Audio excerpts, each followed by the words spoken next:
Bonsoir mesdames et messieurs. En tant que président du théâtre, je suis évidemment comblé de vous voir si nombreux. On joue quasiment à guichet fermé et je suis heureux de saluer de nombreuses têtes que je connais. Ça veut dire que vous venez régulièrement au théâtre et vous avez parfaitement raison. Alors ce soir, vous le savez, c'est la présentation de la saison. Et avant qu'on commence vraiment à rentrer dans le vif du sujet, je voudrais vous rappeler que nous fêtons cette année les 10 ans du Théâtre de Laval. Ça fait 10 ans que cet équipement est ouvert à tous les membres de l'agglomération de Laval et bientôt de l'agglomération de Laval et de Loiron. Et je voulais que vous soyez tous présents à cette soirée qui a lieu vendredi prochain. J'espère que vous l'avez noté. Vous êtes les bienvenus. Il n'y avait pas d'invitation à retirer cette fois-ci parce que ça se passera de manière plus spontanée.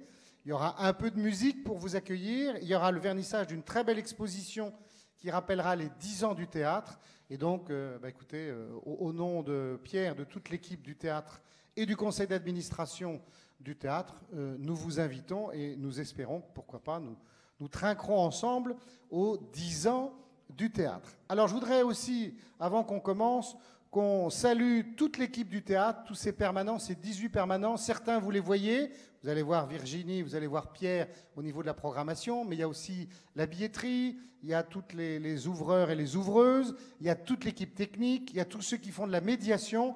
Donc j'aimerais qu'on commence la soirée en les applaudissant tous pour le travail qu'ils font. Voilà.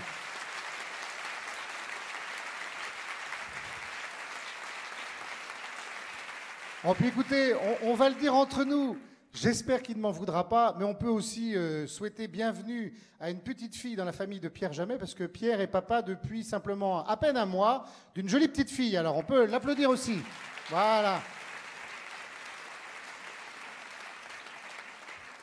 Je ne sais pas pour les autres, je vous demande pardon, mais ça valait le coup quand même de dire pour le directeur. On m'a dit aussi qu'il fallait que je salue les personnes qui sont sur Facebook. Alors je les salue, j'espère qu'ils vont suivre de près cette saison en direct, puisque comme le théâtre est plein, c'est parfait qu'il y ait aussi des ambassadeurs à l'extérieur. Alors je vous l'ai dit, une saison, vous allez la voir, très riche, très variée. On fait des découvertes grâce aux programmateurs, grâce à Virginie, grâce à Pierre. On va sur des sentiers qu'on n'avait pas toujours prévus au départ.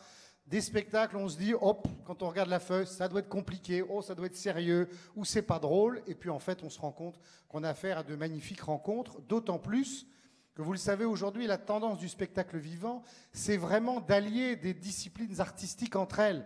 C'est ce que moi j'appelle le métissage. C'est vraiment la complémentarité des genres. C'est plus facile aujourd'hui de dire ça c'est du théâtre, ça c'est de la musique, ça c'est de la danse. Non, au contraire, on rentre finalement par une porte pour un spectacle et puis grâce à ça, on en découvre beaucoup d'autres. Donc c'est vraiment le plaisir de la découverte que nous allons avoir tous ensemble. Et puis je le redis aussi, une programmation artistique, ça ne se fait, vous allez me dire c'est une évidence, mais c'est bien de le rappeler que parce qu'il y a des artistes vivants.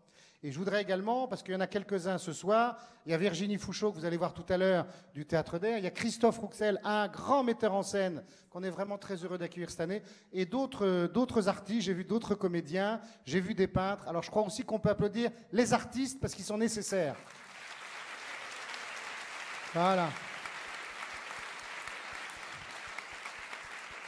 Bon, j'en ai assez dit parce que vous allez me dire, bon, c'est bien, maintenant passons quand même à ce pourquoi on est venu. Donc je vous souhaite à tous une très très belle soirée. J'espère vous revoir toujours aussi nombreux à tous les spectacles. Je rappelle qu'on est une scène labellisée, ça veut dire que le ministère de la Culture également a reconnu la qualité de la programmation de l'équipe, tant d'un point de vue, j'allais dire adulte, que d'un point de vue de jeune public. Et on doit s'enorgueillir à Laval d'avoir une programmation vers les jeunes très exigeante, y compris vers des tout jeunes.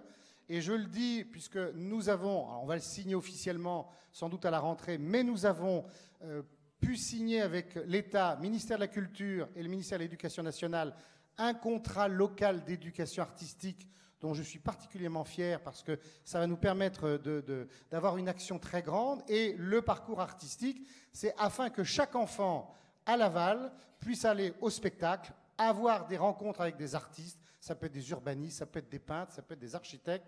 On le dit en riant, de 0 à 25 ans. Je disais ça en riant jusqu'au jour où je me suis rendu compte qu'on faisait aussi des programmations pour des petits qui n'ont que quelques mois. Donc je ne sais pas si vous faites partie de ces gens qui avait déjà vu des spectacles pour les tout jeunes, mais je crois que c'est aussi une ouverture d'esprit, c'est un oxygène nécessaire, et je dis merci à vous, et vive la culture, et vive le théâtre. Merci. Alors c'est à vous, Pierre, je crois. Voilà. C'est à vous que je donne. Bon. Merci beaucoup Didier Pilon, merci également à tous les élus qui sont présents ce soir, qui représentent le conseil d'administration du théâtre. Merci pour cette introduction généreuse, vous savez même pourquoi j'ai des cernes sous les yeux, c'est parfait. Merci beaucoup. Remercier, évidemment, merci de votre présence pour cette présentation de saison. Je salue également aussi les abonnés et puis aussi tous les représentants d'associations qui sont là ce soir. Le théâtre, c'est une saison, évidemment, mais c'est aussi un lieu de création, c'est un lieu aussi, on répète, mais c'est aussi le carrefour des dynamiques culturelles de la ville. C'est aussi là où on vient voir des galas de danse, des rencontres de chorale, des rencontres de théâtre amateur, de slam, c'est plein d'autres choses. Mais donc je les salue tous, et c'est aussi eux qui font la vitalité de cet équipement.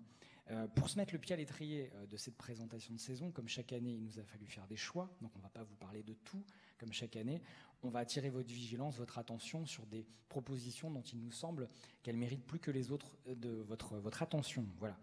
Je voulais commencer cette présentation par rendre hommage à deux artistes majeurs qui vont marquer de leur empreinte cette saison 2018-2019. Le premier est américain. C'est un chorégraphe prestigieux, on peut même dire qu'il a marqué vraiment l'histoire de la danse contemporaine. Il s'appelle Merce Cunningham. Et le deuxième artiste dont je voulais vous parler, c'est un artiste, un auteur, un plasticien, un metteur en scène libano-canadien. Il s'appelle Wajdi Mouawad. Vous le connaissez déjà puisque vous l'avez vu sur la scène de ce théâtre. Je crois même que c'était un des grands moments des 10 années de ce théâtre. Alors pourquoi Merce Cunningham ? Parce qu'on a la chance, en 2019, de célébrer l'anniversaire des 100 ans de sa naissance. Merce Cunningham, c'est un chorégraphe éminent, j'en parlais tout à l'heure, c'est le chorégraphe majeur de la transition entre la danse moderne et la danse contemporaine. C'est un chorégraphe qui a inspiré beaucoup de nos chorégraphes français, Découfflé, Galota, il y en a beaucoup, Boivin, etc. Et c'était un proche de John Cage. Et donc on a la chance en fait en Pays de la Loire d'avoir en fait le chorégraphe à qui le maître Cunningham a transmis en fait son patrimoine.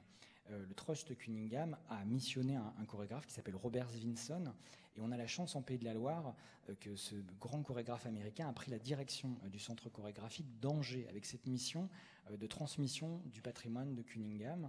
Et on aura la chance d'accueillir donc en janvier 2019 ici au théâtre deux pièces de reprise, deux pièces mythiques de Merce Cunningham, Beach Birds d'abord, puis Biped, qui est moi une pièce que j'avais vue il y a une quinzaine d'années à l'Opéra de Dijon avec Cunningham. Et donc on aura la chance de découvrir ces deux pièces majeures de Cunningham. Il y aura tout un travail qui sera fait autour de l'œuvre de Merce Cunningham. Il faut savoir que ce programme sera présenté là, en septembre prochain en ouverture de la Biennale de la danse de Lyon. Donc c'est vous dire un petit peu l'événement que ça représente. Donc on est très fiers à la fois que le centre chorégraphique d'Angers nous ait fait confiance pour vous présenter ces deux spectacles majeurs. Voilà. Donc ça sera au mois de janvier 2019. Voilà. Wajdi Mouawad, il a marqué effectivement par l'histoire de ce théâtre. Il était venu présenter Anima en tant qu'auteur avec Lecture en tête il y a quelques années. Il était venu présenter seul son solo sur la scène de ce théâtre. Et c'est d'ailleurs aussi ça a été d'ailleurs une superbe rencontre aussi avec cette personne qui est vraiment brillant et délicieux et vraiment un personnage formidable. Wajdi Mouawad, on le connaît aussi, surtout, j'ai envie de dire, pour sa fameuse trilogie littorale, incendie, forêt. Forêt, Wajdi Mouawad l'avait monté en 2012, si je ne m'abuse. Il n'avait pas été ensuite remonté en France. Et là, un metteur en scène nazérien, Christophe Rouxel, de Saint-Nazaire, pour boucler un peu la boucle de son parcours de compagnie, on pourrait le dire comme ça, décide de s'attaquer à ce monument du théâtre francophone. Et donc, et c'est une réussite remarquable, moi je peux le dire, je l'ai vu le spectacle. Et donc, on est très heureux d'accueillir Christophe Rouxel ce soir pour nous dire deux mots de cette mise en scène vraiment très réussie. Merci, bonsoir. Moi j'ai fait connaissance avec l'œuvre de Mouawad en allant voir sa mise en scène de Forêt. Et quand j'ai vu et entendu cette pièce, je l'ai tout de suite mise en chantier, mais pas en production, mais en chantier. J'ai travaillé dessus. Et après, quand je suis passé à l'idée de la montée avec 11 comédiens, c'est posé quand même de gros soucis. Je me suis dit, mais pourquoi personne n'y a touché depuis qu'il l'a créé? Et alors, bien sûr, je l'ai lu, j'ai commencé à y réfléchir. Et puis, quand on découvre une pièce, on la découvre d'abord, on découvre le dialogue, et puis plus au fond du livre, il arrive de lire quelques notes. Et là, je voudrais vous lire une note d'une de ses collaboratrices. Tout au long de la création, entre vertige et effroi, Wajdi Mouawad a eu la sensation d'avancer pas à pas dans une obscurité toujours plus grande, sentant la mâchoire de Forêt sur sa gorge, prête à mordre s'il défaillait. Forêt était une bête monstrueuse, hyène au croc acéré, avide de dévorer. « Je me sens comme ça », écrivait Wajdi Mouawad à Chambéry, reniflé par une énorme monstruosité. Je ne sais plus rien du monde. Partout autour, les montagnes, neige éternelle et vacanciers de passage. Jean-Jacques Rousseau s'y est souvent promené en solitaire. Sa maison n'est pas bien loin, rue Jean-Jacques Rousseau justement. Là, il y a une route qui s'enfonce dans les bois, sans lampadaire, des arbres et des arbres, et le vent, et la nuit, et puis aussi, oui, l'angoisse. Sur cette route que je prends après les répétitions qui se terminent vers 22h, je m'arrête pour attendre que ça passe, le vertige et la peur et la peine, mais cela ne passe pas. Il écrit ça quand il est en train de monter cette pièce, et il n'a aucune idée en fait de ce qu'il va faire quand il commence le chantier avec ses comédiens. Ça dure très longtemps. Et je me suis posé la question, mais comment peut-on effectivement toucher au plus profond de son œuvre? Et m'est venue cette idée de le monter en quadrifrontal, c'est-à-dire que les spectateurs sont autour de la scène, et puis ici il sera présenté en bi, en tri ou en quadri, on ne sait pas encore, mais au minimum en bifrontal. Et ça se passera sur le plateau. Et alors, raconter une œuvre pareille, c'est même pas la peine d'essayer. Je parle de l'œuvre écrite, c'est pourquoi je ne le fais pas, surtout qu'il ne me reste plus que 1 minute 30, je crois.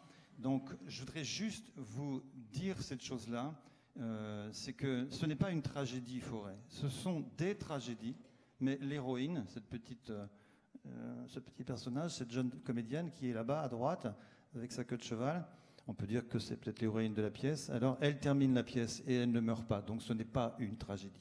C'est au contraire une fin avec un très beau monologue qu'elle raconte à sa maman. Ce que je voulais donc dire plus précisément, et je l'ai dit aux comédiens, ils étaient troublés que je dise ça, et je leur dis depuis qu'on le joue, je dis, quand on joue Forêt, ça me rend très joyeux. Et c'est une chose qui arrive maintenant, qui m'arrive vraiment, de façon très peu ordinaire. Je ne m'y attendais pas. Je me disais, oh là là, avec un texte pareil, on va d'abord en baver quand on va la monter. Absolument pas, on n'a pas bavé, ça s'est bien passé. Puis surtout, qu'est-ce qu'on va ressentir après tout ça? Eh bien voilà, moi je suis joyeux quand je joue cette pièce avec mes comédiens. Et c'est dire que quand on dit souvent les gens ont besoin de comédie, mais en fait, je crois, et c'est pas mince peut-être de l'entendre, c'est qu'on a aussi besoin de grands textes, et Pierre en a parlé très bien tout à l'heure, de grands textes. On a besoin de tragédie, et la tragédie, ça ne veut pas dire le malheur. À travers une audition, à travers un regard sur la tragédie, on peut éprouver, et faites-moi confiance, de la joie. Merci. Merci Christophe. Et juste si tu me permets une remarque, elle est un peu triviale, vous allez voir dans la plaquette, ne prenez pas peur avec la durée du spectacle. Le spectacle dure 3h30, mais je vous assure qu'il y a des spectacles de 3h30 qui donnent le sentiment d'être beaucoup plus brefs que des spectacles d'1 heure. C'est un tel bonheur ce spectacle, c'est un tel bonheur ce texte, et on commencera plus tôt la soirée, ce soir-là, mais vraiment ne prenez pas peur. Voilà, c'est un vrai bonheur. Merci Christophe. Merci, à bientôt. On va continuer la présentation par 2 spectacles de danse particulièrement soignés dans leur construction. Le premier, c'est une compagnie que vous connaissez déjà parce qu'on les a accueillis à Laval il y a quelques années. On avait présenté plusieurs de leurs pièces sur une soirée. Ça s'appelait la Soirée Délicieuse. La compagnie s'appelle La Vouivre. Et on les a réaccueillis il y a peu de temps là, pour une proposition familiale qui s'appelle La Belle. Et donc là, le spectacle s'appelle Feu. Il va être présenté cet été aux Hivernales au Festival d'Avignon. À mon avis, ça va faire un tabac. C'est un univers très cinématographique, c'est très construit, très ciselé, vous allez voir, très précis. Vous aurez parfois l'impression dans la vidéo que c'est le montage de la vidéo qui crée les images, mais non, c'est vraiment ce que les spectateurs voient pendant le spectacle. Vous allez voir, il y a un travail de lumière très très précis. Et puis le deuxième spectacle qui est présenté, R1, R2, Start, ça c'est un spectacle de danse autour de hip-hop, autour de l'univers des jeux vidéo, et ça sera présenté dans le cadre de Jeunesse de Caractère à la fin du mois d'octobre, et je vous laisse découvrir 2 extraits de ces 2 très beaux spectacles.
Voilà, à découvrir pendant Jeunesse de caractère.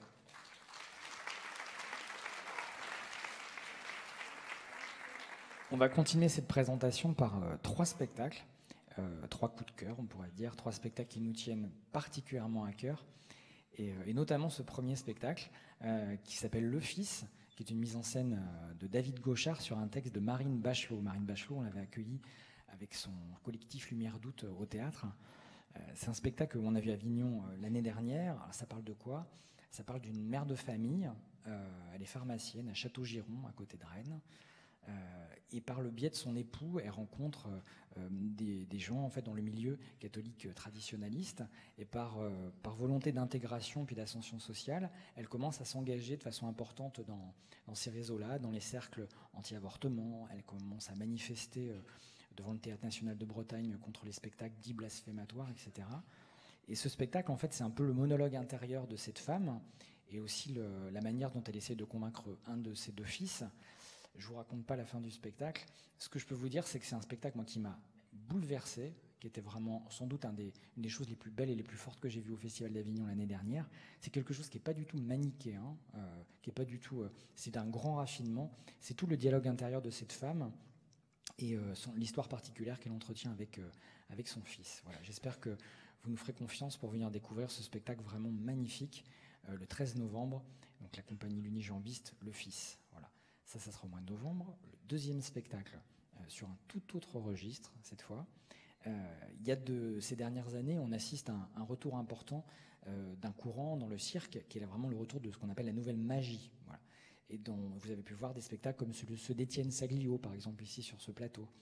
Et dans le courant de la nouvelle magie, il y a un autre courant encore, qui est celui du mentalisme, en fait. Le mentalisme, c'est la manipulation de l'esprit, la magie par la manipulation de l'esprit. Il y a des artistes importants dans ce courant, Scorpen, Didier Collet, et un autre maître européen dans ce domaine, c'est cette personne que vous voyez à l'écran, qui s'appelle Kurt Demey. Kurt Demey, il avait fait un spectacle important il y a quelques années qui s'appelait L'Homme cornu, et il a réalisé son chef-d'œuvre ensuite, qui s'appelle Évidence inconnue.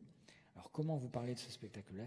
C'est assez difficile à décrire. Ça hybride à la fois la musique, le théâtre, la magie. C'est incroyable, mais vraiment incroyable. Ça fait partie de ces spectacles qui vont vous hanter pendant des semaines, que vous allez commenter à la pause café avec vos collègues dans les repas de famille pour se dire mais mon Dieu, comment il a fait ? C'est vraiment super. J'ai tellement aimé ce spectacle, on l'a programmé 2 soirs.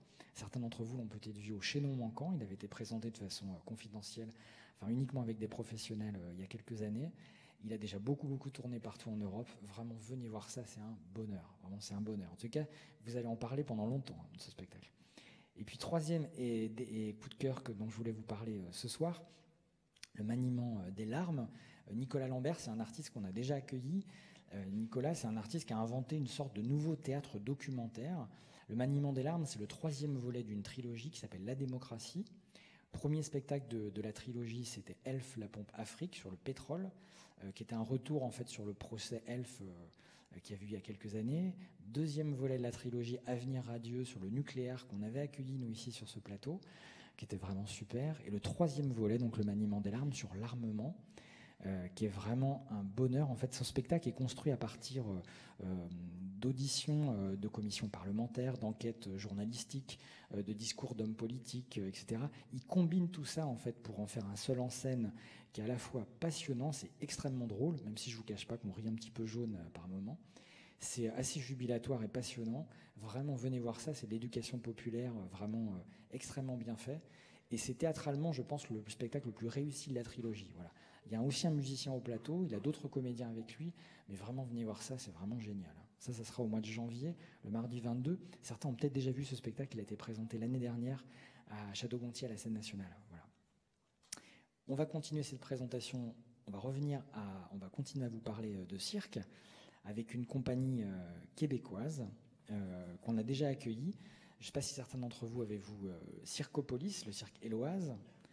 Le cirque Éloise, c'est le petit cirque du Soleil. Et donc Circopolis a eu beaucoup de succès en fait quand il était venu ici sur ce théâtre. Ils ont continué à tourner un peu partout dans le monde. Saloon, c'est le dernier spectacle de la compagnie dans l'univers un peu du Far West. Et on retrouve toujours ce savoir-faire incroyable qu'ils ont pour les grands shows. Ils dansent tous, ils chantent tous incroyablement, ils sont tous circassiens brillants, vous allez voir. Et donc le plus simple vraiment pour vous en parler, c'est vraiment de découvrir la vidéo qui suit. Saloon, le cirque éloise, ça sera donc au début du mois de novembre. Voilà.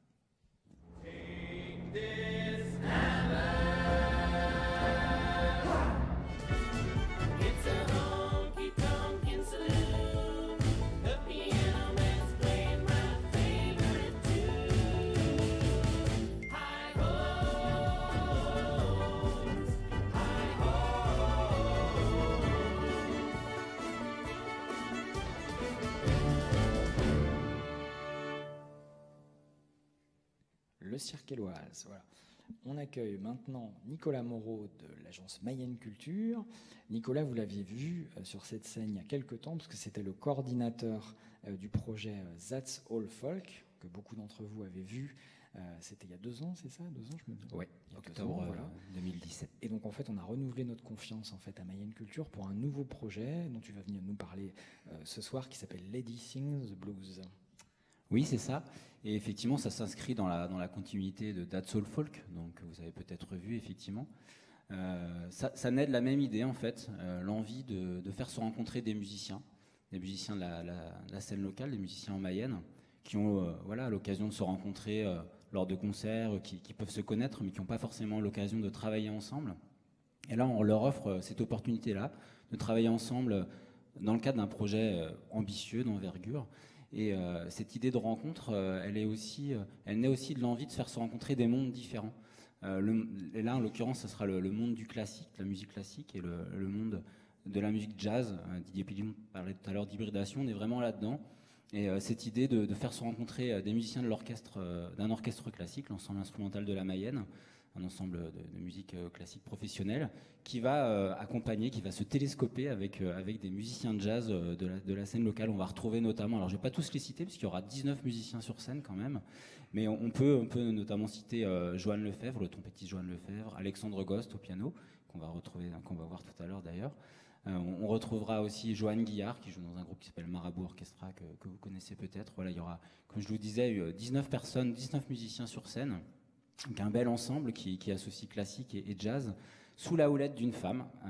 Lady Sings the Blues, c'est aussi pour ça qu'on a choisi ce titre, puisque la direction artistique du projet sera assurée par Anne-Laure Guenoux, un nom que vous connaissez aussi peut-être. Anne-Laure, c'est une musicienne qui est un peu la star de la soirée d'ailleurs, parce qu'on va la retrouver, je crois, sur une autre présentation. C'est quelqu'un de modeste, d'assez discret, mais dont tous les musiciens ou les personnes qui ont pu travailler avec reconnaissent vraiment le talent de musicienne et notamment d'arrangeuse, puisque c'est elle qui va faire ce travail d'arrangement, c'est-à-dire qu'elle va s'approprier, elle va relire le répertoire de ce concert, et le répertoire qui n'est pas des moindres, puisqu'on a choisi de travailler sur le répertoire de 2 grandes chanteuses, peut-être les 2 plus grandes chanteuses de l'histoire du jazz, qui sont Billie Holiday et Nina Simone. Voilà, alors ces 2 musiciennes qui ont vécu à des époques différentes, qui incarnent des époques différentes du jazz, mais qui nous a semblé intéressant d'associer, puisque en tout cas, dès qu'on entend ces 2 musiciennes-là, on reconnaît tout de suite que c'est elles. Elles chantent, je trouve, avec leur âme, et ça s'entend. Et puis elles ont traversé des vies aussi assez cabossées. Elles ont développé un tempérament assez rebelle, assez frondeur. Et voilà, dans Lady Sings the Blues, on a voulu aussi parler de ça, s'intéresser à ça. Et l'idée, c'est pas de faire un hommage révérencieux, qui serait littéral à leur musique, mais vraiment de s'inspirer de cet esprit-là, justement, un peu rebelle, un peu frondeur, pour inventer une musique nouvelle, quelque chose qui soit vraiment une création. Ce qu'on vous présentera, ce sera vraiment, partant du répertoire de ces 2 chanteuses-là, une création pour ce concert qu'on pourra découvrir ici en octobre aussi, c'est le 26 octobre 2017, donc on est très excités et très impatients pour 2018, j'y arrivé. 2017, c'était That's All Folk. Et est-ce que tu peux nous dire juste 2 mots de ce qu'on va écouter là tout de suite ? Oui, voilà, alors Juste avant, remercier aussi, vous remercier le théâtre pour votre accueil, puisque au-delà du concert, il y a aussi une résidence qui nous permettra de préparer le spectacle. Remercier aussi la ville de Laval qui nous soutient aussi pour cette production. Et puis ce soir, on va pouvoir découvrir alors un avant-goût, c'est un peu l'apéro. Hein. Vous n'allez pas avoir la version avec les 19 musiciens. Là, il y a 5 musiciens qui sont présents ce soir.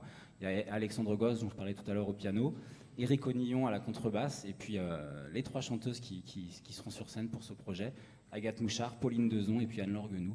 Donc voilà, je vous laisse découvrir cette version réduite.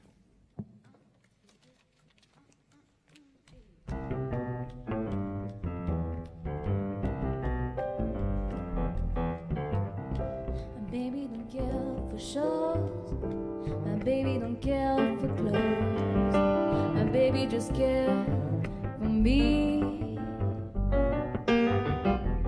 My baby don't care for car and races. My baby don't care for item places. His tailor is not his style, and the banana turn a smile is something he can't see. And baby don't care, who knows it? My baby just care for me.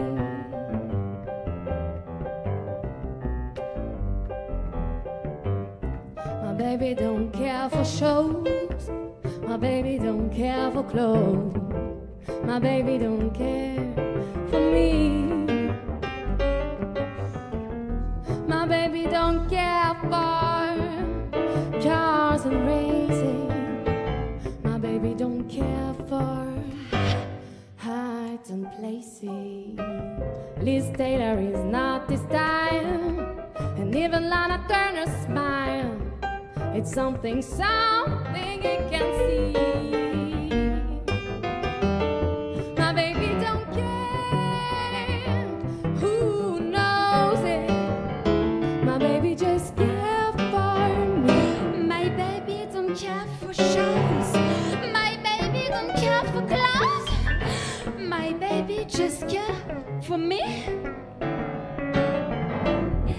My baby don't care for cars and races.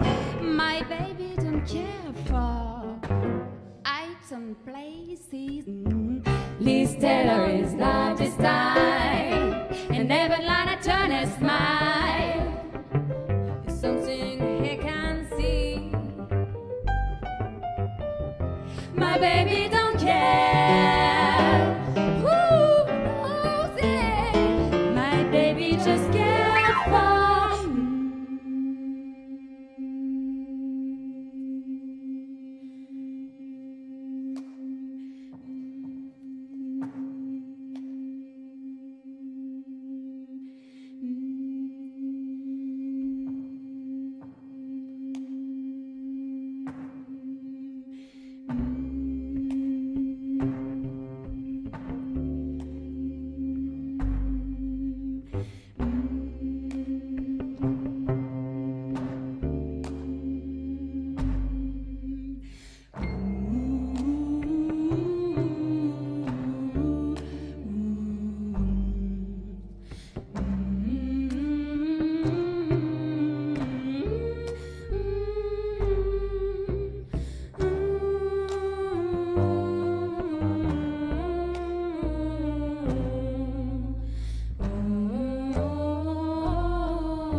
twisted moss, scent of magnolia,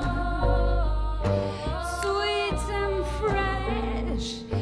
Then the certain smell of burning flesh.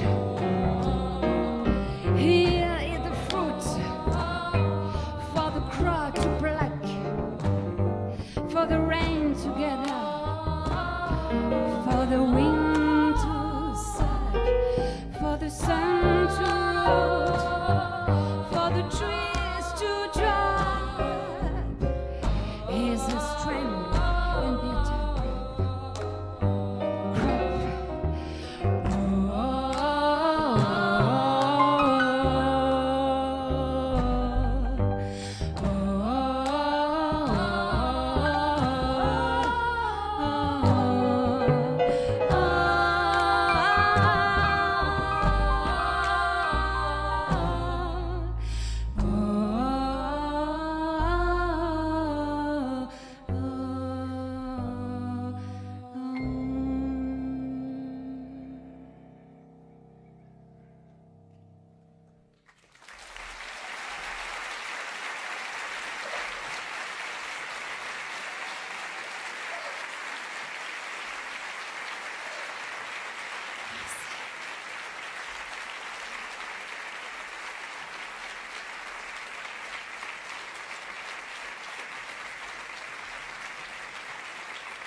Merci beaucoup, Agathe, Pauline, Eric,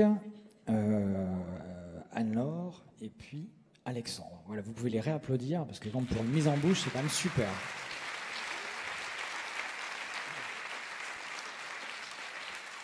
Ça nous rend très impatients.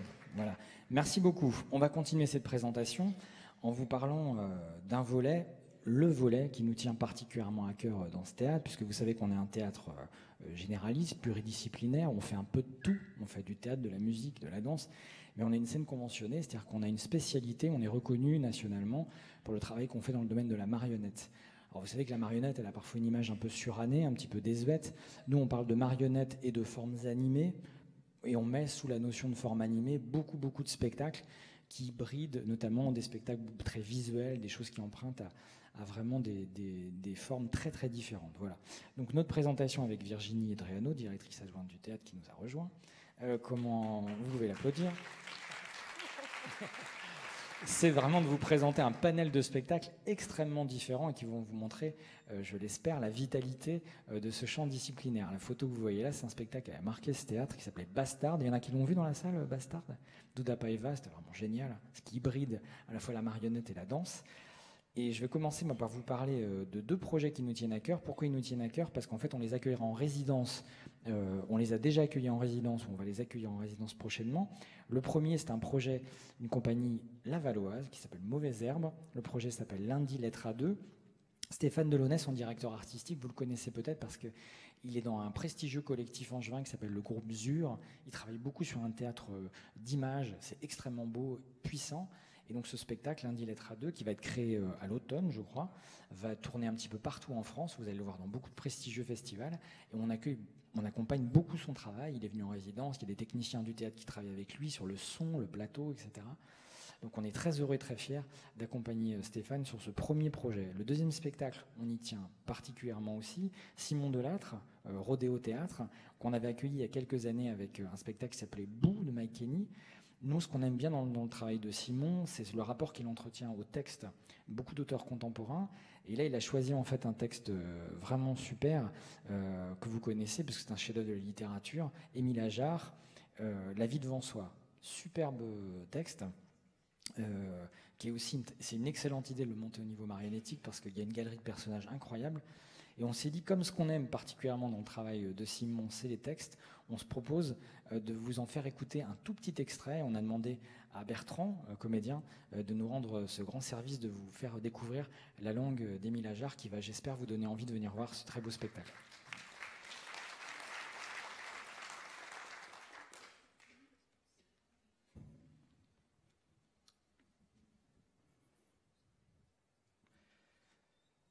Monsieur Hamil, est-ce qu'on peut vivre sans amour? La première chose que je peux vous dire, c'est qu'on habitait au 6e à pied. Et que pour Madame Rosa, avec tous ces kilos qu'elle portait sur elle et seulement 2 jambes, c'était une vraie source de vie quotidienne, avec tous les soucis et les peines. Elle nous le rappelait chaque fois qu'elle se plaignait par autre chose, car elle était également juive. Sa santé n'était pas bonne non plus. Et je peux vous dire aussi, dès le début, que c'était une femme qui aurait mérité un ascenseur. Il y avait beaucoup d'autres juifs, arabes et noirs à Belleville, mais Madame Rosa était obligée de grimper les 6 étages, seule. Elle disait qu'un jour, elle allait mourir dans l'escalier. Et tous les mômes se mettaient à pleurer, parce que c'est ce qu'on fait toujours quand quelqu'un meurt. Je ne peux pas vous dire tous les enfants de pute que j'ai pu voir chez Madame Rosa. On était tantôt 6 ou 7, tantôt même plus là-dedans. Mais il y en avait peu, comme moi, qui étaient là à titre définitif. Les plus longs après moi, c'était Moïse, qui avait encore moins d'âge que moi, Banania, qui se marrait tout le temps parce qu'il était né de bonne humeur, et Michel, qui avait eu des parents vietnamiens, que Madame Rosa n'allait pas garder un jour de plus depuis 1 an qu'on ne la payait pas. Cette juive était une brave femme, mais elle avait des limites. Et puis, il y avait Salima, que sa mère avait réussi à sauver quand les voisins l'ont dénoncée comme une pute sur trottoir. Et aussi Antoine, qui était un vrai Français et le seul d'origine. Et on le regardait tous attentivement pour voir comment c'est fait. Mais il n'avait que 2 ans, alors on ne voyait pas grand-chose. Au début, je ne savais pas que Madame Rosa s'occupait de moi seulement pour toucher un mandat à la fin du mois. Quand je l'ai appris, je devais avoir 6 ans ou 7 ans, je ne peux pas vous dire, juste parce que je n'ai pas été daté, comme vous allez le voir quand on se connaîtra mieux, si vous trouvez que ça vaut la peine. Ça m'a fait un coup de savoir que j'étais payé. Je croyais que Madame Rosa m'aimait pour rien, qu'on était quelqu'un l'un pour l'autre. J'en ai pleuré toute une nuit.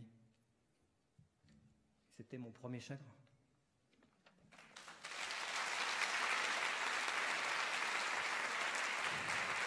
Merci beaucoup Bertrand. Merci beaucoup.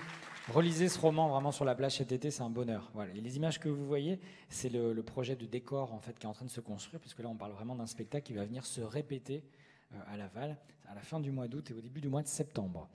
On va continuer cette présentation du volet marionnettique par un autre spectacle.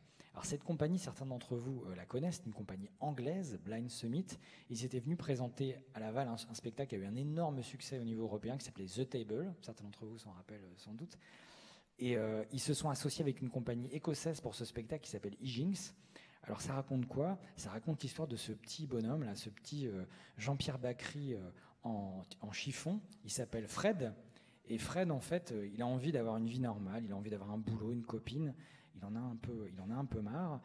Et un jour, en fait, Fred perd son allocation de marionnette et ça bouleverse un peu le sens de sa vie, puisqu'en fait, il ne peut plus payer ses marionnettistes et du coup, il est vraiment très, très embêté. C'est pas complètement naïf en fait le propos de ce spectacle, puisque la particularité de la compagnie Jinx en Écosse, c'est qu'elle travaille avec des artistes handicapés, et qu'il se trouve que ce spectacle a été créé au moment où le gouvernement britannique réduisait considérablement les aides, les allocations pour les personnes handicapées, et qu'il y a une superbe métaphore qui est réalisée. À la fois, pour ceux qui connaissent un petit peu l'univers de la compagnie, vous allez retrouver la compagnie Blind Summit et la virtuosité de la manipulation sur la marionnette Bunraku, c'est extrêmement drôle, vraiment on rit, mais ce spectacle est magnifique. Et en plus, ça raconte vraiment quelque chose. Voilà. Donc, on espère que vous serez nombreux de nouveau à nous faire confiance pour poursuivre ce compagnonnage avec les Anglais de Blind Summit. Je laisse Virginie poursuivre cette présentation. Voilà, je vais enfin parler. Donc, on va suivre avec Petit Bain. Petit Bain, donc c'est une forme marionnettique mais un peu différente, mise en scène par Joanne Ibert. Joanne Ibert qu'on avait accueilli avec Kraf il y a quelques années et 2 passages. Là, c'est au niveau scénographique, donc sur une toute petite jauge. Et au centre de la scène se trouve une espèce de cage faite de fils avec entièrement à l'intérieur que de la mousse, comme de la mousse de bain, ce qu'on voit là. D'ailleurs, c'est de la mousse de bain. Et l'interprète arrive, se saisit cette mousse et la transforme. Il la transforme en compagnon, dont il prend soin comme ça, puis en igloo, puis en plume, et on s'invente tout un monde comme ça, et on est subjugué en fait, par cet interprète qui est à la fois manipulateur et danseur. On retombe en enfance, on se raconte des histoires, et on est subjugué par la délicatesse avec laquelle il manipule cette matière qui est aussi légère que ses pas. Voilà. On va continuer encore avec une autre équipe. Cette équipe, elle est norvégienne. L'artiste s'appelle Ipsfil Aspel. C'est une jeune marionnettiste qui commence vraiment à avoir beaucoup de poids sur la scène européenne. Ce spectacle, c'est aussi une des choses moi, qui m'a particulièrement marqué dans tout ce qu'on a pu repérer la saison dernière. C'est un peu difficile de vous parler de ce spectacle. Ça revient un petit peu à essayer de vous décrire un film de David Lynch. Ça parle en fait d'une intellectuelle qui s'appelle Valérie Solanas, qui était une militante féministe assez radicale, qui est restée dans l'histoire pour avoir tenté d'assassiner Andy Warhol. Et en fait, ce spectacle, c'est les derniers jours de cette femme en fait sur son lit de mort. Et c'est assez extraordinaire en fait. C'est à la fois un travail de marionnette à taille humaine, un travail de vidéo extrêmement raffiné et un travail musical, puisqu'elle est au plateau avec une musicienne percussionniste chanteuse norvégienne, dont je ne vais pas essayer de vous dire le nom parce que je vais écorcher. C'est un spectacle d'une beauté, d'une puissance vraiment rarissime. Elle sera à Avignon cet été avec son ancien spectacle Cendre. Je pense que c'est là qu'elle va vraiment se faire découvrir. Moi, je pense que c'est la nouvelle Gisèle Vienne. C'est une nouvelle très grande artiste que vous aurez l'occasion de voir ici sur la scène du théâtre. Ça sera au mois de décembre, le 18 décembre. Donc on espère que vous serez curieux de l'univers artistique de cette artiste norvégienne. Voilà. Je poursuis, donc toujours pareil dans une autre esthétique, parce que l'idée c'était de vous montrer en fait un panel de tout ce qui était possible dans les arts de la marionnette. C'est Mamie Rôti, moi que j'ai beaucoup aimé, de Yvan Corbinou. En fait, Mamie Rôti, c'est l'histoire d'une grand-mère qui est vieille, qui bouge plus, qui parle plus, et l'autre, c'est Yvan qui est son petit-fils, qui tient beaucoup à elle, qui va la visiter, mais il n'y a plus de communication. Et pour réinventer un monde entre elle et lui, il va créer un monde justement fait de cartes postales, d'objets, de paroles, de poèmes. Et on se trimballe comme ça entre de ce qui se fait et ce qui se passe dans la tête de Mamie Rôti et la tête d'Yvan. Il a dit qu'il essayait, j'aimais bien sa phrase, il avait décidé de s'amuser de cette thématique avec sérieux. Et c'est vraiment ça. C'est une proposition qui est à la croisée entre le théâtre de récit et le théâtre d'objet, car à la base c'était un poème qu'il avait écrit en l'honneur de sa grand-mère et qu'il a complètement transposé dans ce spectacle. Et souvent on parle du fait que les spectacles soient poétiques, mais là c'est vraiment pour de vrai. Je vais enchaîner. Pierre, n'hésite pas à compléter puisque j'ai pas mal. Voilà, on voulait aussi mettre à l'honneur les arts de la marionnette, mais aussi ce que ça nous permettait en termes de partenariat, puisque pour nous c'est important. Et justement, on aura la chance et le grand plaisir d'accueillir White Dog en septembre. Donc White Dog, la dernière création des Anges au plafond, action qu'on va mener en partenariat avec l'association Kestandi. Donc les Anges au plafond, c'est une compagnie qu'on accompagne depuis de nombreuses années. Je crois qu'on a accueilli quasiment tout le répertoire. Là, cette création, donc c'est la toute dernière qui fait suite à Rage qu'on avait accueilli. Il s'intéresse, alors c'est un heureux hasard, mais encore à Romain Gary, donc Émile Ajar, Romain Gary. Romain Gary a son œuvre qui s'appelle White Dog, Chien blanc. Donc ça se passe en fait dans l'Amérique des années 60, sous fond de combats racistes, d'émeutes raciales, suite à l'assassinat de Martin Luther King. Donc on est à 68, un couple très célèbre, Jeanne Seberg, et puis lui, Romain Gary, qui décide d'adopter un chien. Et il se trouve que ce chien, c'est un chien blanc.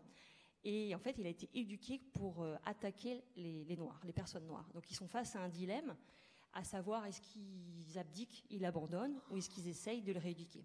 Ils avaient créé ce spectacle suite aux attentats de novembre 2015. Donc en s'intéressant à ce mouvement de violence et de haine, est-ce qu'on peut transformer les gens ? Je ne vous en dis pas plus, c'est traité comme ils savent très bien le faire avec du théâtre de papier. Donc on est face à une scène qui est comme une page blanche, mais qui est transformée grâce aux arts qui manipulent très bien, et notamment Brice Berthoud qui manipule de manière vertueuse les marionnettes de Jeanne Seberg et puis de Romain Gary. Voilà, bref, un vrai coup de cœur. Je poursuis. Deuxième partenariat, donc nous sommes très contents.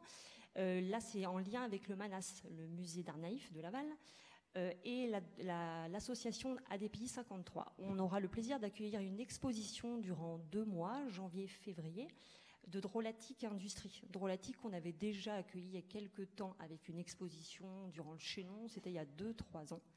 Et là, c'est une proposition, donc c'est une exposition qui est liée à une œuvre, La mastication des morts. Et là, en fait, c'est une exposition immersive où, en tant que spectateur, visiteur, on nous propose de visiter un espèce de cimetière miniature, un cimetière de poche, constitué de petites valises et d'objets anciens, nouveaux, qui vont être actionnés et mis en vie grâce à nous. Donc on observe, on entend en fait des paroles des défunts, qui sont parfois des paroles inavouables, on observe des sépultures, et cette exposition a le mérite d'être à la fois très esthétique et hyper intelligente. Donc, et troisième élément dont on voulait parler, toujours en lien avec le Manas, c'est l'atelier Bonne Taille, qu'on va accompagner, à savoir il y a une résidence de création de leur futur spectacle qui s'appellera Fabulomania. Et il y aura une étape de travail qui sera présentée ici au plateau en novembre, donc 2018. On s'est intéressé à eux puisque là, ils nous proposent un spectacle de danse-objet. À savoir, il y aura 2 personnes sur scène, un apprenti et son maître, et là, le maître essayant de transmettre un vrai savoir-faire technique à l'apprenti. L'apprenti a du mal à observer les consignes, et ensemble, ils vont inventer un monde tout à fait fantaisiste. Et la compagnie le dit mieux que moi, Fabulomania est un hommage en mouvement à l'art brut. Donc voilà, cette démarche nous intéressait fortement. Voilà pour le volet marionnettique, petit focus qu'on souhaitait faire. On va fermer la parenthèse. Et je vais enchaîner, voilà. J'attends que la vidéo, voilà. À savoir sur l'enfance et la jeunesse, comme ça a été dit tout à l'heure, évidemment, il n'y aura pas que les arts de la marionnette. On a fait une sélection parce qu'on ne pouvait pas parler de tout. On souhaitait vous présenter Dormir 100 ans de Pauline Bureau. Là, c'est une proposition de théâtre. Pauline Bureau donc, est auteure et metteur en scène. Et là, elle nous parle de l'adolescence, de cette phase un peu intermédiaire entre l'enfance et l'âge adulte. Elle en parle vraiment très bien. On a 2 personnages là que vous voyez. Une jeune fille, Aurore, qui s'interroge quotidiennement par rapport à son corps, qu'elle photographie tous les jours tellement il trouve qu'il change. Et il y a le garçon, Théo, qui lui s'invente un personnage de roi grenouille tout droit sorti d'une BD de son enfance. Et en fait, tous 2 sont là face à des parents pas forcément présents, très fantaisistes, voire égoïstes. Ils s'inventent un monde, et un monde qu'ils construisent ensemble la nuit. Et la nuit, en fait, ils dépassent leurs peurs et construisent ensemble leur avenir. Et c'est un spectacle qui est vraiment complet, avec un jeu d'acteurs qui est remarquable, le texte qui est édité, qui est très chouette. Il y a un système de vidéo qui fait que la nuit, ils se trimballent dans des rues, on observe des immeubles grandioses. Et c'est peut-être pas pour rien que ce spectacle a eu le Molière Jeune Public 2017. Voilà, donc... Et ensuite, je souhaitais également, et là je vais avoir une vidéo en support, ça va faire du bien, spectacle de cirque, voilà, qu'on est très content d'accueillir. Alors, spectacle qui s'appelle Tesseract de Nacho Flores. Et Nacho Flores, donc le circassien qu'on voit là, est devenu le spécialiste mondial de l'équilibre sur cube de bois. En fait, il s'était exercé pendant des années au fil de fer, il est devenu très fort, il est passé au cube. Et en fait, vous le verrez sur la vidéo, il construit comme ça des grandes tours, il les traverse, il construit des architectures, des espaces, et il les traverse, et c'est vraiment soufflant à quel point il joue avec les lois de l'équilibre. On se demande à chaque instant si ça va passer, si ça va passer ou pas. Tout ça sur un fond sonore avec un musicien qui est là en live, et de la vidéo mapping qui permet de projeter sur les cubes tout un paysage en fait. Donc le paysage change en fonction de ce qu'il arrive à transformer grâce à la chute des cubes. Voilà, donc une vidéo va illustrer mon propos.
Voilà, Nacho Flores, donc cet artiste espagnol étonnant que vous allez voir programmé dans beaucoup de théâtres en France l'année prochaine. On a beaucoup parlé de formes contemporaines, mais une programmation de théâtre, c'est aussi des formes classiques. J'ai fait le choix de ne pas vous parler d'une mise en scène dont ne badine pas avec l'amour qu'on va accueillir au mois de décembre, qui est très réussie, du collectif Fièvre. J'ai fait le choix de vous parler d'un autre classique qu'on va accueillir dans la saison, qui est une adaptation en fait de La vie est un songe de Calderon, et par Clément Poiré. Clément Poiré, en fait, c'est un metteur en scène que vous ne connaissez sans doute pas. C'est le nouveau directeur du Théâtre de la Tempête à Paris.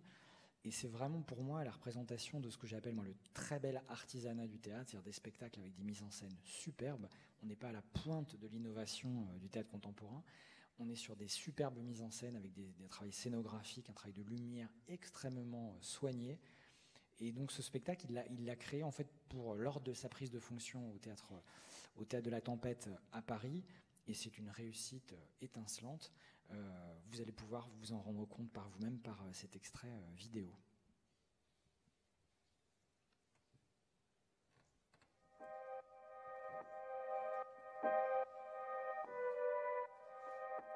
J'ai décidé de placer dès demain Sigismond sur mon trône, sous mon dais, autrement dit, à ma place. S'il surmonte ses penchants, il règnera. Que tous voient triompher de son père, le prince Sigismond. S'il se montre un monarque cruel et tyrannique, je le renverrai à ses chaises. Sache, monseigneur, que tu es prince héritier de Pologne. Moi, dans un palais somptueux, ne serais-je plus Sigismond? Ciel, dites-moi la vérité. Je suis peut-être en train de rêver. Que faire quand le trouble est si grand qu'il paraît impossible de trouver quelques raisons de réconfort, quelques secours à la raison? Je veux bien voir, en te donnant la mort, si je suis dans le rêve ou la réalité. Voici venir de nouvelles peines et de nouveaux tourments. Va récupérer ton empire. Vive Sigismond! Vive Sigismond! Tu verras ton royaume teint de la pourpre de son sang. Arrête envers la loi!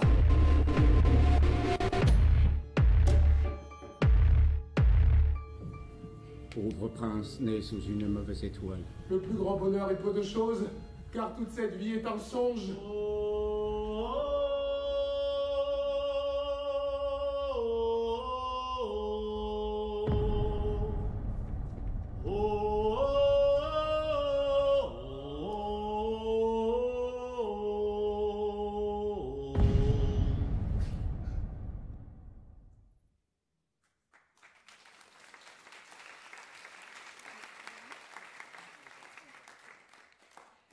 Donc on tenait aussi à vous faire un tout petit mot sur les actions de médiation, les actions culturelles qu'on mène autour de la saison. À savoir, on met du soin à faire de ce lieu un lieu ouvert et qui ne soit pas qu'un lieu de diffusion. Donc on prête beaucoup attention avec toute l'équipe à la qualité de l'accueil. Et également, on fait que ce soit un lieu convivial en proposant un espace bar avant et après les représentations. Et également en faisant un lieu où on peut pratiquer. Donc vous serez curieux.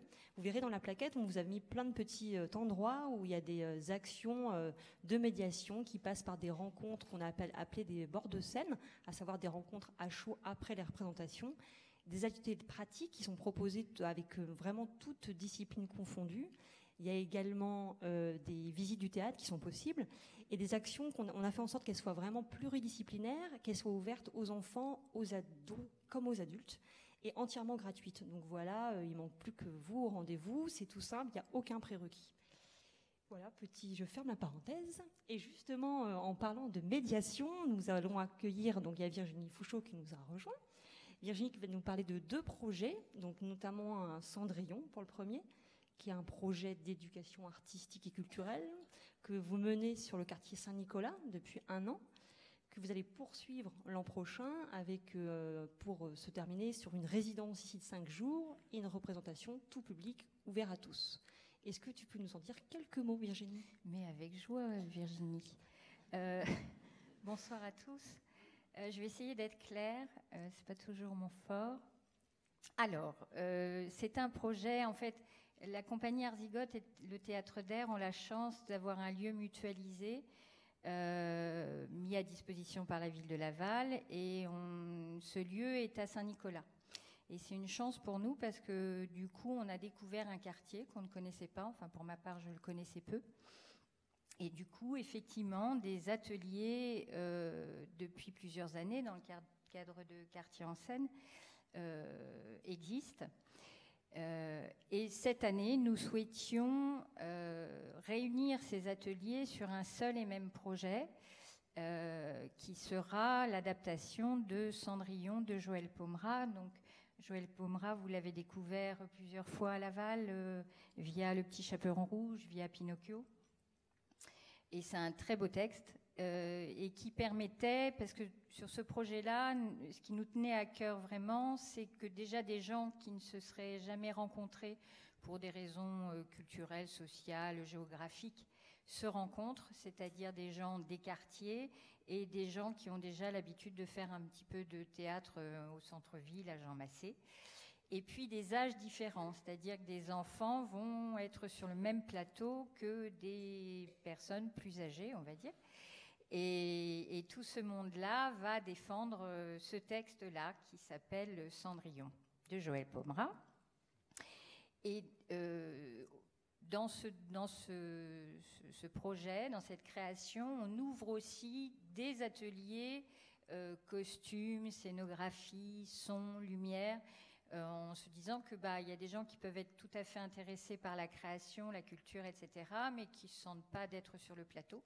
Donc je vous invite, si le projet vous intéresse d'ailleurs, à vous inscrire, je ne sais où, d'ailleurs, je ne sais pas, à la Grande Surface, par exemple, chez nous, ou à la Maison de Quartier du Pavement, qui nous accompagne, voilà. Et ça, on joue, alors on remercie vraiment le Théâtre de Laval, parce que c'est assez rare que des théâtres qui accueillent une programmation professionnelle accueillent là une programmation encadrée par des professionnels, mais avec des amateurs sur le plateau. Donc merci à vous. Merci. Deuxième projet, Virginie, que tu mènes également, qu'on aura le plaisir d'accueillir la saison prochaine, Secret Sound. Secret ? Je le dis pas mieux, moi. Secret Sound. Secret Sound. Du coup, est-ce que tu peux nous en dire quelques mots ? Oui, je vais vous en dire quelques mots. En fait, pour ceux qui sont les abonnés du théâtre à Laval, vous avez dû voir, pour la plupart d'entre vous, je crois, parce qu'il y avait eu du monde, La Nuit des Rois de Shakespeare que j'avais mis en scène. Et à cette occasion, dans La Nuit des Rois, il y avait de la musique. La musique était importante dans le spectacle.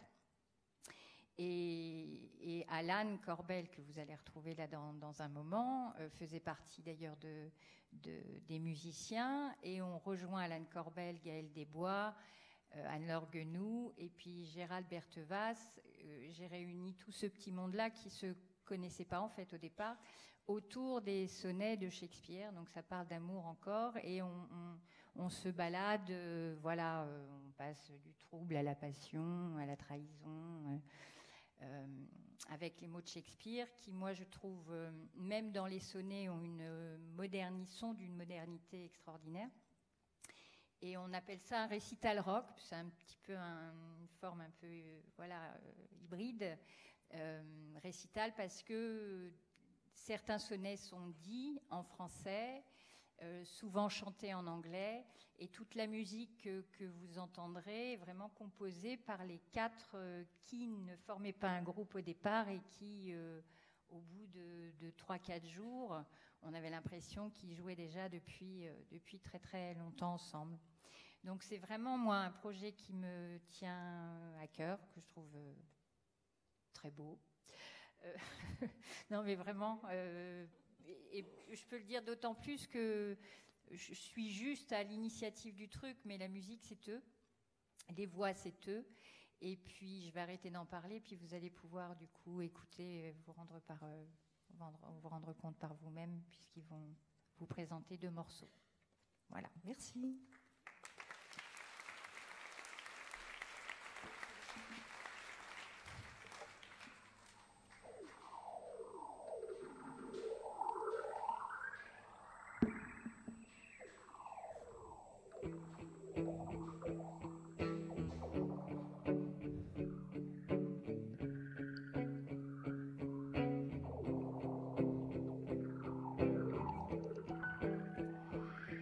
Si souvent, quand tu joues, musique de mon âme. Sur ce bois bien heureux, tous les cordes tressaillent. Quand l'accord métallique, régi par ton pouvoir, mon oreille confond et mes sens foudroient.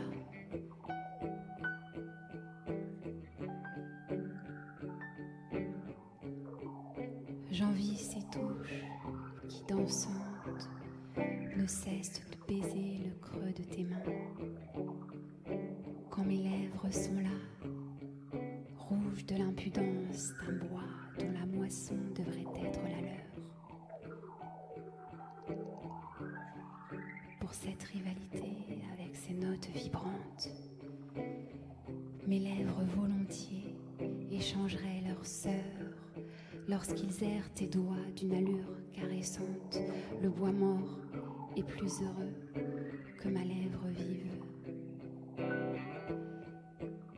Si c'est là le bonheur, être une touche sur un bois, laisse-leur tes doigts apaisés, donne-moi tes lèvres. Si c'est là le bonheur, être une touche sur un bois, laisse-leur tes doigts apaisés, donne-moi tes lèvres. Often when you hear my music plays upon the blessed wood of slushing sounds, with the sweet fingers when you gently sway the wiry conquer the Mahia confounds. Since I see Jack, so happy I win this, give them the fingers, me the lips to kiss. Since I see Jack, so happy I win this, give them the fingers, me the lips to kiss.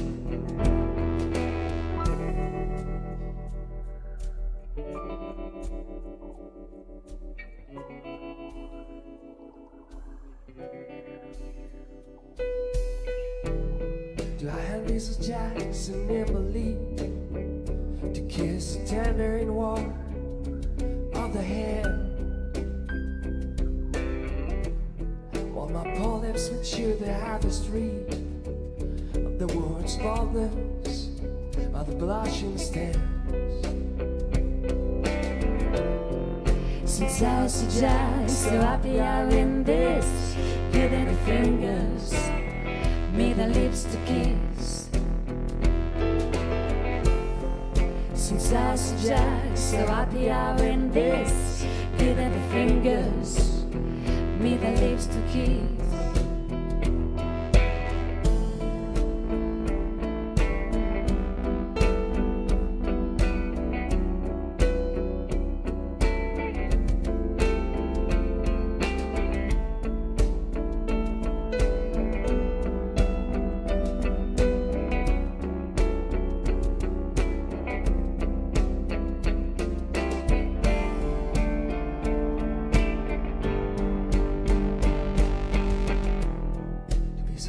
They would change the state. Consideration with those dancing chins. Over him, fingers walk with jelly gate. They can't tell what my blessed with them living lips. Since I see Jack, so happy I win this, give them the fingers, me the lips to kiss.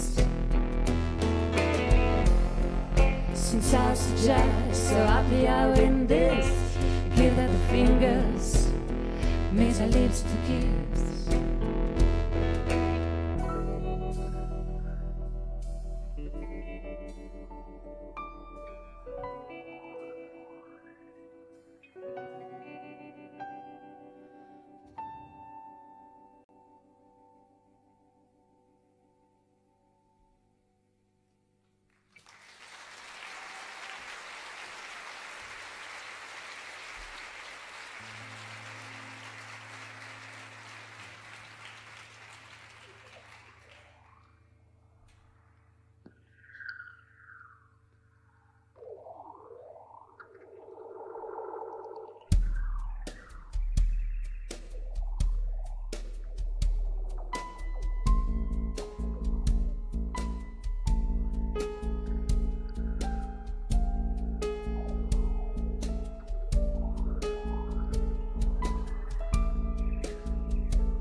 Comme un acteur mal préparé, dont la frayeur va déranger le jeu.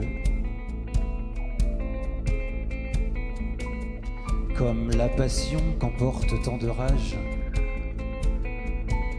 que l'excès de sa force la paralyse. Sache lire aux écrits de l'amour qui se tait.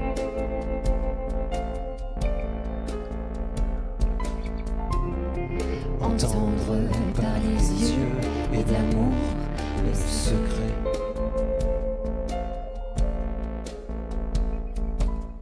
Ainsi, moi, faute de confiance, j'oublie les mots qui sont la liturgie du rite d'amour. Et sous le poids trop grand de mon amour, c'est mon ardeur qui semble se défaire.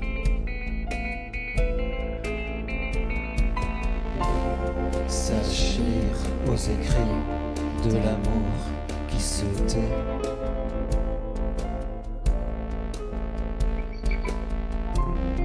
Entendre par les yeux et d'amour le secret.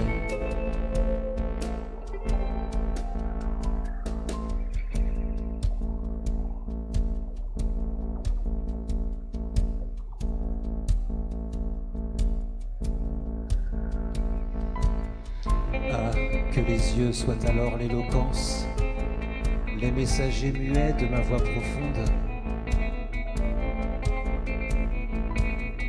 Eux qui te crient qu'ils t'aiment et veulent récompense, plus que ces vers qui s'exclament tant plus. Sache lire aux écrits de l'amour qui se tait.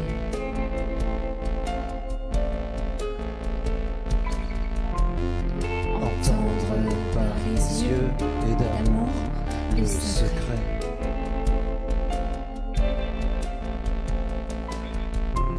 Sache lire aux écrits de l'amour qui se tait.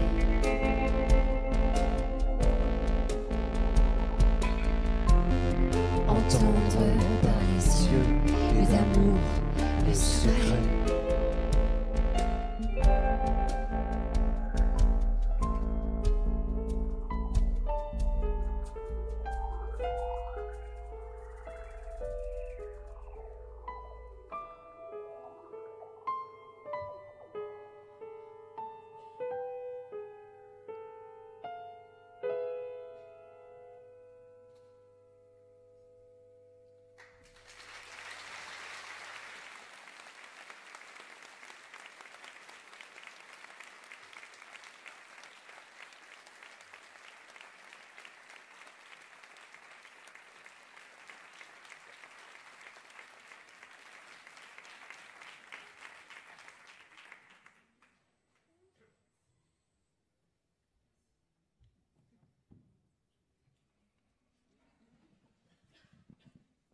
Ça y est, ça remarche. Merci à l'équipe de Théâtre d'Air.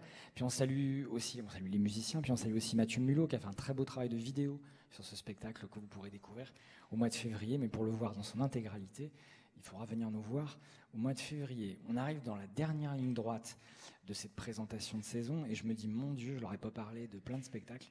Intramuros, par exemple, de Alexis Michalik, qui est la nouvelle égérie du théâtre français, que vous aviez vu avec Porteur d'Histoire ici, qui a été couvert de Molière avec Edmond l'année dernière. Ça, j'ai pas le temps de vous en parler. J'ai pas le temps de vous parler de Beggars Opéra, cette super production d'Angers Nantes Opéra, la première comédie musicale avec des artistes anglais qu'on va accueillir au mois de décembre. Je l'ai vu au Théâtre des Bouffes du Nord, c'est extraordinaire. On a l'impression d'être face à une super production du National Theatre de Londres.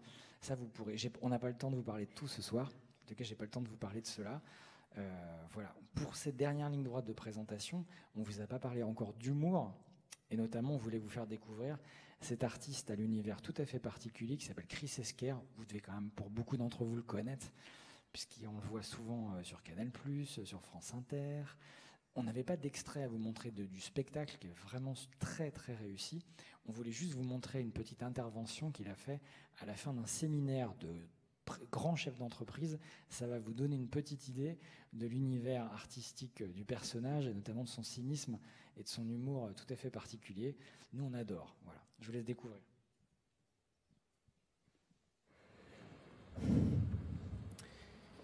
Bonsoir, bonsoir à tous. Ravi d'être parmi vous. Il est là, Bernard Arnault? Non? Il n'y a que des PME? Bon. Non, c'est pas grave, hein, j'ai l'habitude de m'adapter à mes auditoires.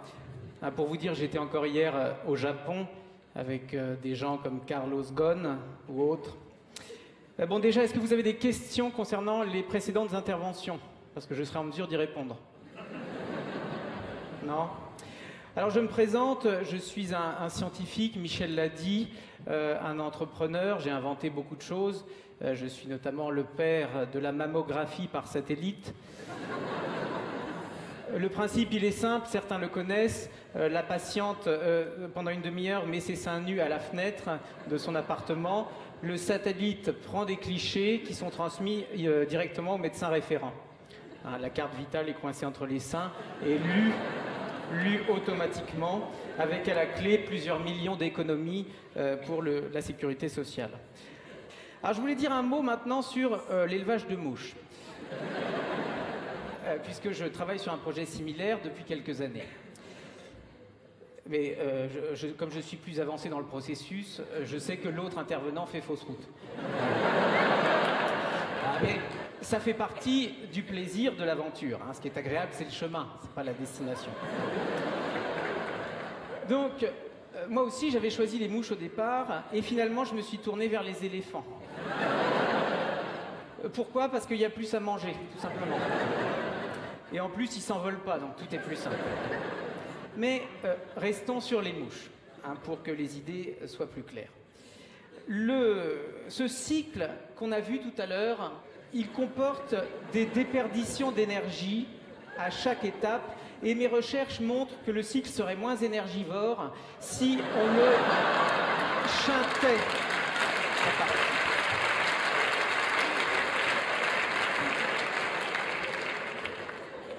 Si l'homme acceptait de manger directement de la merde, ce serait beaucoup plus éco-responsable.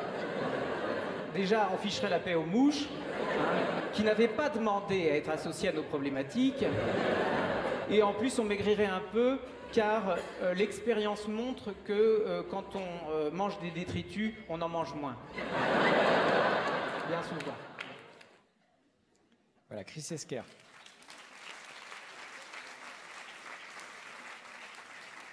On l'accueillera pour 2 soirs, voilà. Mais c'est vrai que c'est pas un extrait du spectacle que vous avez vu, c'est une intervention qu'il a fait avec des chefs d'entreprise. Un spectacle est vraiment très réussi. Voilà, autre spectacle dont je voulais vous parler, une figure. On est vraiment très heureuse de l'accueillir, très très fiers. Bah oui, Yolande Moreau. On est vraiment très fiers parce que ça fait très longtemps qu'on la voit plus sur les plateaux de théâtre. Vous la connaissez, la fameuse Yolande des Chiens de Jérôme Deschamps, Macha Makeyev, toutes ces pièces mythiques qu'ils ont créées il y a quelques années. Et Yolande Moreau, on la voit plus du tout sur les plateaux de théâtre depuis des années. Maintenant, elle fait beaucoup de cinéma. Vous l'avez vu dans beaucoup de films. Elle est bouleversante. Et elle est remontée en fait sur scène avec Christian Olivier. C'est un nom qui vous dit peut-être pas grand-chose, mais si je vous dis que c'est le chanteur des Têtes Raides, vous connaissez les Têtes Raides. C'est la rencontre entre l'univers artistique des Têtes Raides et Yolande Moreau autour de l'œuvre de Prévert. La rencontre entre ces deux figures en fait du plateau et des musiciens en fait. Ils ont créé ce spectacle à La Rochelle en fait cette année. Moi j'étais un petit peu, vous savez quand des projets comme ça se montent un peu rapidement, on a un petit peu peur. C'est extrêmement réussi, c'est magnifique. Elle est vraiment émouvante, elle est comme vous la connaissez. Et c'est vraiment une très grande actrice. Voilà. Donc si vous voulez vraiment vous frotter à l'humour, à la sensibilité de ce personnage vraiment étonnant, on l'accueillera vraiment le 24 novembre avec beaucoup de joie, avec le plaisir aussi de la rencontre entre ces deux grands artistes en fait, à la fois de la chanson et du théâtre. Ça sera le 24 novembre. Et puis on va finir avec une dernière grosse notoriété. Deux femmes, 2 chanteuses bien connues. Même ceux qui ne connaissent pas leur visage, qui vont apparaître dans 2 secondes, vous allez forcément reconnaître leur musique.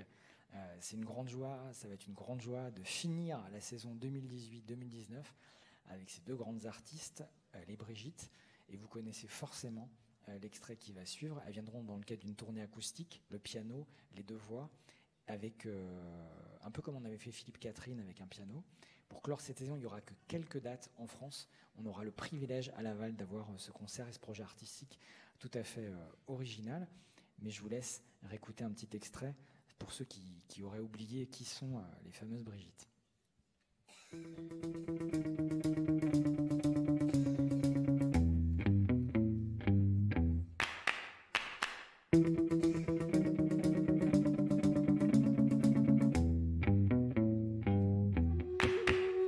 Faites-vous la guerre pour me faire la cour? Maintenant battez-vous. Soyez gangster, soyez voyou. Maintenant battez-vous. Toi mon tout, mon loup-bas. Tu serais mon lascar superstar. J'ai tellement besoin d'amour, de tes bras, de ta voix de velours. Sortez les dollars et les bijoux. Mettez-vous à genoux. Dans la Jaguar, dans la Gadou. Mettez-vous à genoux. Toi mon tout, mon loup-bas. Mettez-vous à genoux. Tu serais mon lascar superstar. J'ai tellement besoin d'amour, de tes bras, de ta voix de velours. J'ai tellement besoin d'amour, tu ferais de moi ta belle de jour.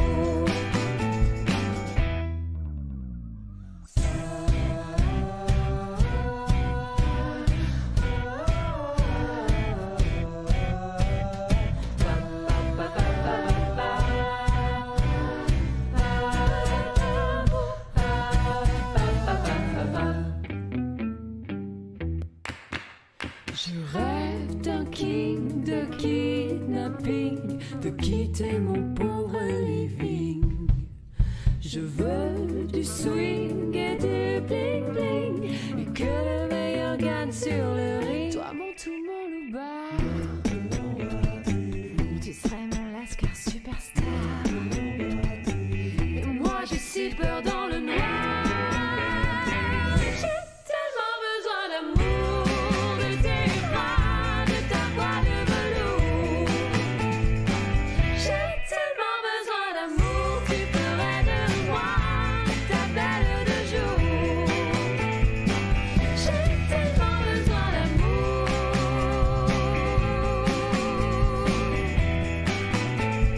Hey, maintenant battez-vous. Hey, maintenant battez-vous. Hey, maintenant battez-vous. Hey, maintenant battez-vous. Voilà les Brigitte pour clore cette saison. Merci à l'équipe qui est venue aussi faire la traduction ce soir en LSF. Vous pouvez aussi applaudir. Je ne connais pas son prénom, mais vous pouvez l'applaudir.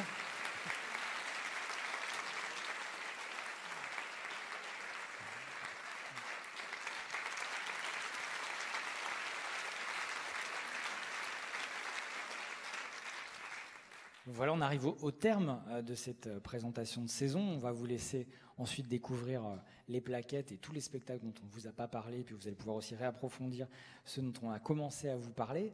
Je voulais aussi, pour clore cette présentation, remercier aussi tous nos partenaires du théâtre, le Club des partenaires. Je sais qu'il y en a plusieurs qui sont représentés là ce soir, et ils sont tous derrière moi, les logos de nos partenaires sont précis. Donc merci à eux pour leur confiance tout au long de la saison. Juste vous rappeler quelques échéances. Le lancement de la campagne d'abonnement samedi matin. Donc pour ceux qui ont la flemme de faire la queue, vous pourrez déposer votre bulletin d'abonnement dans une urne. Ça sera très vite traité.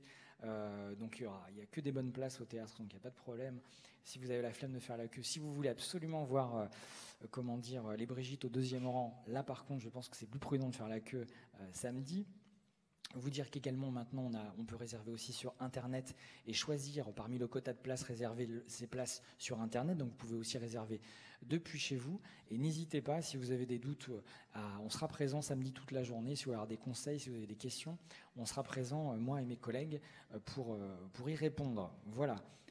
Vous dire aussi que le théâtre a 10 ans cette année, qu'on va fêter cet anniversaire vendredi soir avec le vernissage de l'expo Appiani, l'équipe d'Entre Chiens et Loups. Vous y êtes tous invités, n'hésitez pas à passer dès 19h au théâtre. Remercier à la fois toute l'équipe du théâtre, tous mes collègues qui ont travaillé. Didier Pilon les a cités en introduction de ces soirées, à l'administration, à la médiation, à la technique.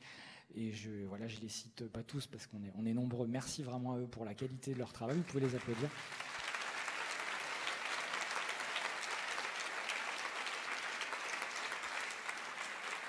Et puis merci à vous pour votre confiance, pour votre curiosité, et on est à votre disposition pour répondre à toutes vos questions. En tout cas, merci de votre présence nombreuse ce soir, c'était vraiment un plaisir. Voilà, merci, à bientôt.